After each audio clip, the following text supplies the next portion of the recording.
Over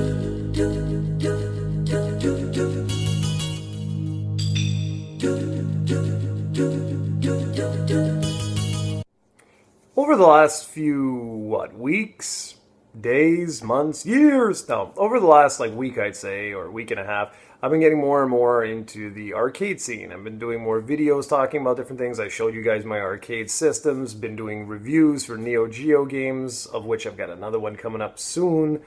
But I thought this time around I would give you guys a little, I don't know, say like a beginner's toolkit for arcade games or systems. And so what the hell am I talking about? Well, I'm a noob when it comes to the arcade scene. So I thought, like I mentioned before, I thought it would be very practical, very handy to sort of just start at the beginning, like right now, with videos like this, and work my way up as I get more and more experience. So already when I ordered my CPS2, my CPS3, my MVS, my Atomus Wave, all those systems, they're arcade systems, right? They're not individual arcade games. For individual arcade games, I do have some that are on the way, which I won't tell you about. I'll do an unboxing for them. But every single one of these systems, every one of these games, or whatever, they all share something in common, and that is that they're going to require a little bit of cleaning. They might require a little bit of modification here and there with certain aspects, like, for example, the CPS, the video I just did the other day about the CPS3, Capcom's arcade board there. Like, what if you did want to go in here and open this up? So I thought I would give you guys just a little just an overview of some of the tools that I use with the arcade systems and why. Okay, just basic stuff here, and that's the whole point. That's what I want to really stress here. This is basic stuff because I'm a noob when it comes to this. So to start, I have a pair of wire cutters. I love these. These are the ones where you just put the wire in. Doesn't matter what the gauge of the wire is. You just go like this, press, and it automatically takes off whatever section that you want. And that's fantastic. Why does it matter for wires? Well, if you're going to be dealing with some boards, not necessarily boards, but more arcade cabinets, there's a lot of wires and stuff. And the odds are, over the years, you're going to need to fix some. So how do you fix the wires? Well, there's a couple ways. What I use for a lot of different things is this. Let's see if you can see it. This is my soldering iron, and I use this for a lot of stuff, not just fixing wires, because I don't have an arcade cabinet, but I have had to fix leads on boards, and to do that, you just put a wire, solder it into where we're supposed to connect or whatever. And what's great with this is this particular model, what I really like is that you can set the temperature to the soldering iron tip and just hold it there, which is great because if you don't want to damage your board. For example, I had mentioned in the other video, well, actually in a couple of videos now, about batteries, right? Let's say I did want to change this. Well, you're going to have to open it up and you're going to have to desolder. So that brings up my next little tool. I always keep my stuff clean and in original boxes and stuff. This is just whatever, you slide it out. And what is this? There's this magic stick. It is a soldering, desoldering pump. And what you do is you solder, you put this down, you put this on the solder. When it turns into the liquid metal, you just suck it up and away you go. And that's it.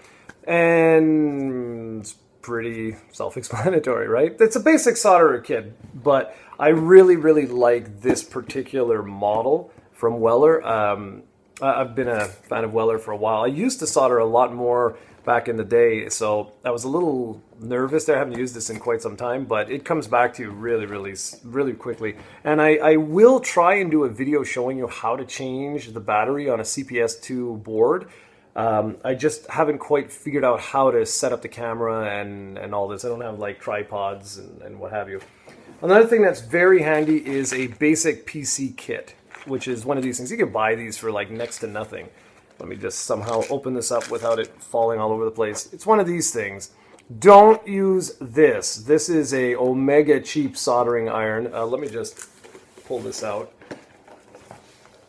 Here, it's one of these. It's a soldering pencil, but you have no control over this whatsoever. You just plug it in, it heats up, and away you go. I've never been a big fan of this because you have no control, I find.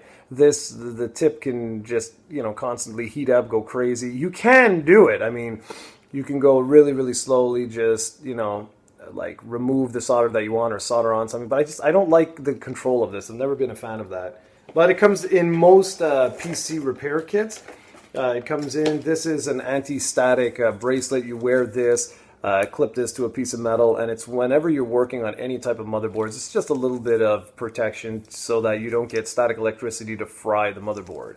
And you got to remember that these games aren't your typical cartridge games. These are all motherboards. That's essentially all it is. So they're susceptible to a lot of different forms of damage. Anyways, you get other things in here. You have like little pliers. You've got, like a really crappy wire cutter. I always go in and rebuy most of the components, but I do like having a little kit like this, especially if I have to go to someone's house and just fix something up. So that's what this is for. So I recommend picking up something like that if you are looking to get into, like I say, the arcade scene, just because, especially if you're going to have cabs and stuff like that, things go wrong. And the last thing I wanted to mention on my arcade toolkit, the most important being this, I'm serious. This is your soldering iron is the most important because you're going to have to change batteries no matter what. Almost every single one of the dedicated arcade board systems has batteries on them that over time are going to need to be changed, or they're going to leak out and ruin the whole motherboard.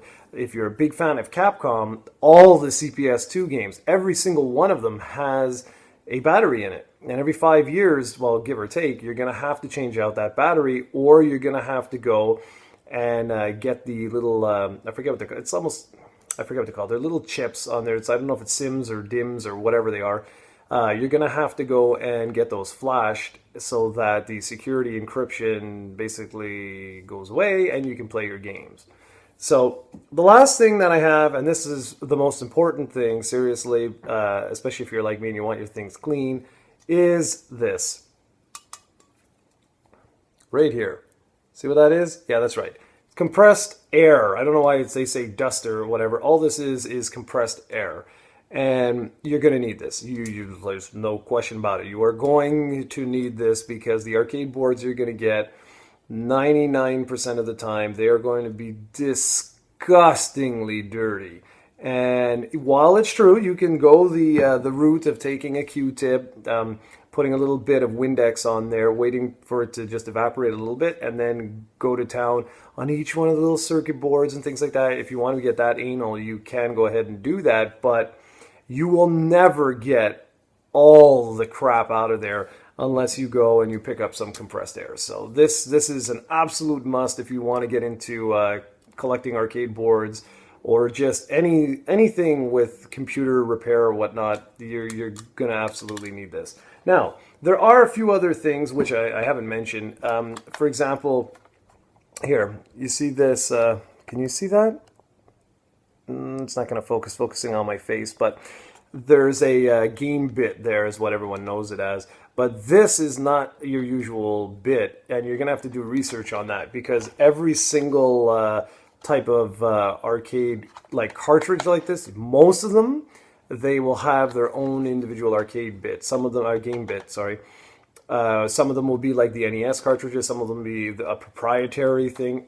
eBay it, it's not a problem. You can get the bits for like $4 or $5. So don't worry about that whatsoever. But it's just something else to add to your toolkit. I just forgot to bring it and show you. It's in my main toolbox. So that's pretty much it. I mean, you've got the soldering iron. You've got your desoldering pump, which for me is a must. A good soldering iron, again, can't stress this enough, a good soldering iron will go a long way, especially if you're like me and a noob. You really don't want to damage your systems. The compressed air is a must because you're going to want to clean these things. And this, I find, is mainly if you have cabs. It's really, really handy if you have cabs.